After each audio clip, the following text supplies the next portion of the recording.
How did my book buying ban go for 2024? Both really well and really badly, because nothing is ever simple. Hey folks, it's Abby, and at the start of the year I said I was going to go on a book buying ban. I had a lot of caveats that I had pre-approved with my partner, so they weren't too lenient, but they also weren't too nice.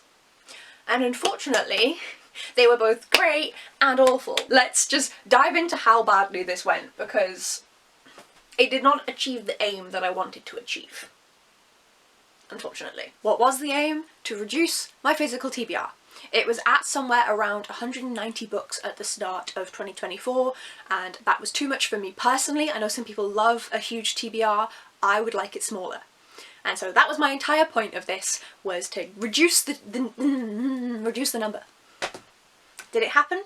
Not really. I went from somewhere around 190, I had missed a couple of books, so even though I did this at the start of the year, it was wrong, but I was at around 190, and currently, as of filming, so this is before the end of December, I'll update this for myself at the very end of the month, but currently I have 156 books still left on my shelves. Now you might think, that's not too bad, Abby, you've read, 30-ish books off of your shelves this year. No, I have read over 180 books in 2024. So I've either not been reading from my shelves, or I've still brought that many books in. Because apparently I can do nothing easy. Starting with how much I spent on books. One number sounds a lot better than the other. So per book I spent £8.69. And that is adding up all of the books that I was either gifted for my birthday, I was sent by publishers, and the ones that I purchased myself. Unfortunately, my total spend, this is so embarrassing. So I'm British, okay? We don't speak about money. But I feel like I need to be honest. So this includes some books that haven't yet arrived. So there is a Goldsborough book that hasn't come yet, and I know that I'm getting it. So this includes everything that should arrive, that I should pay for this year. And it's £608.50. And I'm so embarrassed saying that. I would like to straight up say that I acknowledge the humongous privilege I have that I've been able to spend such a ridiculous amount of money on books in 1 year. What the fuck? What the fuck, Abigail? What the fuck? I grew up where this was not the amount of money that was available to me. I reread a lot as a child because my parents could not afford to buy me books for the rate that I was reading them. I used the library a lot, the school library, the public library. Like I said, I did a lot of rereading. So this, I'm never telling my mother this amount. Like, thank God she does not watch my videos, because she would be phoning me and yelling at me, because what the sweet fuck? And this was with all of my caveats. So this was buying the BookBox books. I was subscribed to one BookBox, Goldsborough's Science Fiction Fantasy. It was buying the sequels that came out from those books, because I want to have the matching editions if I liked them. I didn't get every single one, but I got the ones that I wanted. Two more was, there was a new Derek Landy book out, and I was allowed to buy from Derek Landy, and there were 2 books from Samantha Shannon from the Broken Binding, remakes of them that I'm collecting, and I was allowed to get those as well. And that is what my spending was. Every other book was either sent to me from a friend's unhaul, was a gift for a birthday, etc., was sent to me by the publishers. I'm struggling to speak because I'm so embarrassed at how high that amount is. It is shamefully bad, and that, more than anything else, the number of books that I've brought in, I'm fine with. The number of books that I purchased myself, I'm fine with. I will tell you those in a moment. But that numerical, monetary amount is, again, I'm very grateful that I'm now in a position where I can do that, where I have a job that pays me well enough that I can do that, and I will forever be grateful for this. But at the same time, I can't justify that, and it's not happening ever again. Ever. I am never, ever again spending that much money on books in a year, because that is offensively high. Like, I'm sorry, I grew up working class, I ain't spending that amount of money. No! Let's move on from the money, because I'm genuinely ashamed. Let's move on to the number of books, which is less touchy. I ended up buying myself 20 books, 20, and I ended up acquiring 70 books, 70. And out of all those, as of filming, because I'm going to try and get through some more, but you know, So as of filming, I've read 37. So I have read more than half of the books that have come in this year, which I'm very pleased with. I'm hoping to try and read some more, but also I have been trying to read my backlist, so I'm glad that I'm keeping on top of these new books while still reading a lot of my backlist. Very pleased with that. Oh, I still feel bad about the money thing. That discrepancy is quite big, so 70 new books, but only 20 bought, which means 50 books I did not buy. I love you all so much. There's a mix here. Some of them are from publishers where ARCs have been sent to me, so thank you so much. There's a few different publishers, so for example Canongate, and I've had Footnote, but it has primarily been from the Book Break team, from Pan Macmillan and all of their sub-publishing groups. So thank you so much, folks. I really, really appreciate all of them, and I hope that you have enjoyed my reviews of them. But that is not the majority number. The majority number is from you wonderful folks. I ended up getting God knows how many books in October, I think 20-ish, which is my birthday month. Obviously I haven't included any books that I may get for Christmas. You don't need to get me any books for Christmas. I obviously have enough, but I love you all. And then also just friends and family getting me books throughout the year, which I have deeply, deeply appreciated. So thank you to each and every one of you. I am so, so grateful. Again, 50 is another huge number of books that have just been sent to me. And I feel so loved and so appreciated that has happened, and I'm so, so grateful to all of you. But then to return to the topic of how well the book buying ban went. Like I said, good and bad. Good, I only bought 20 books this year. That is a very, very small number for someone who read not too far under 200 books to be buying in a year. But the amount that I spent on them is utterly ridiculous. It is because they were all fancy special editions like those,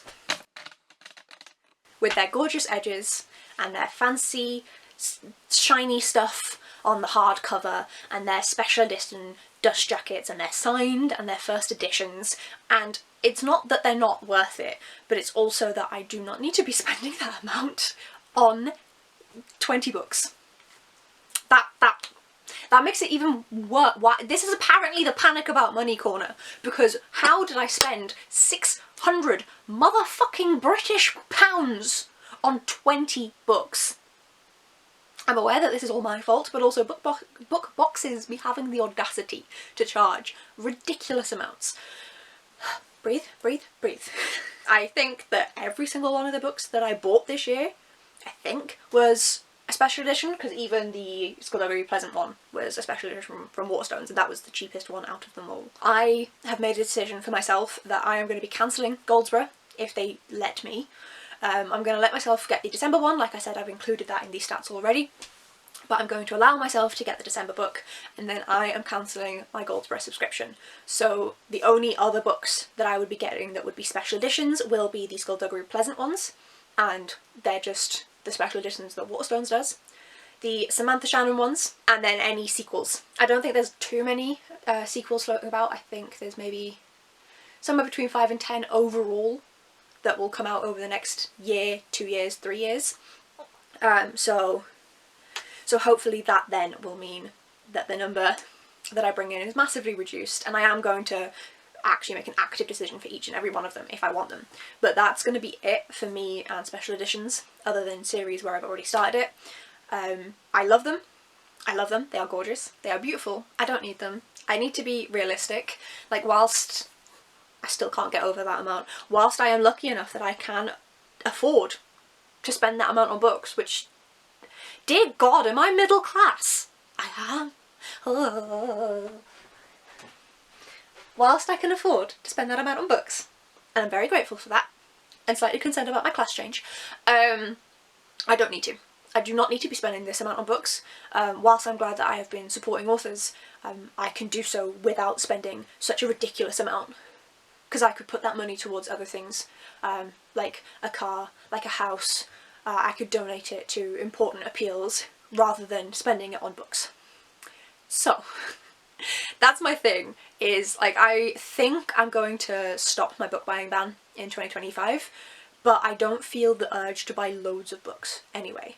There are some that I have been kind of annoyed that I couldn't buy all year. So I'd like to own an edition of The Hobbit, for example. There's been a few books on Palestine that I've read via audiobook or ebook that I would like to have on my shelves so I can refer back to them again in the future. And there's one or two books that I would probably like to pick up. I'd like to carry on with some series that I've been reading. I don't need to buy them now. They will, because I'm not going to get the special editions, they will still be available in the future.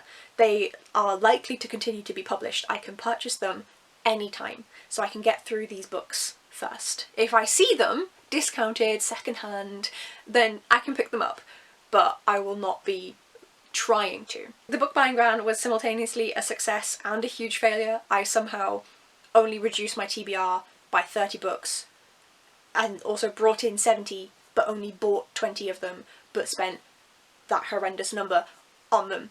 So it was a real mix. It was a good insight into how much things were actually costing me. I don't want to know what 2023 was for my budget, because what the fuck. But it was a good insight to be able to then know how much I'm actually spending, whether it's actually worth it to me when I look at that amount. The answer is no. And what I want to do about it. So whilst it wasn't good in terms of bringing my TBR down, whilst it wasn't good in terms of bringing my costs down, it was good in kind of giving myself an idea of what I actually want to do as someone who is purchasing books. And it has really, really changed my mindset on that. And so I'm very grateful for it. So even with all of my silly caveats that allowed me to spend such a ridiculous amount, I am very pleased with where it's gotten me as a person with what I'm going to do with my books. So I do think it's worth doing a book buying ban, even if you do the caveats like I did. The video was linked in the eye at the start, so if you want to go see like all the different caveats and stuff that I had, then you can do. And even with all those, and even with the amount that I spent, which obviously you'll need to change that depending on your own circumstance, I am very happy with where I'm going forward from here. And I don't think I'm going to be bringing in as many books. So there will be a haul either at the very end of December or at the beginning of January, because I have some books that I haven't yet hauled, so I will be mentioning them, but I don't think they will be happening very often on my channel. So, which is kind of sad because hauls are so fun to film, but also I don't need to acquire things just to acquire them, you know? So I will find something else to film instead, and I will still be doing unhauls. But please let me know, have you ever done a book buying ban? And how did it go for you? Have you had something similar with me where it wasn't successful but it really changed your mindset? Or did you have an incredibly successful year and get through huge amounts of your TBR? I would love to know, because clearly I had a time with this for me. Thank you so much for watching, folks. I hope you will stick around and see how my book buying does or does not progress in 2025, and I will see you in the next video. Bye!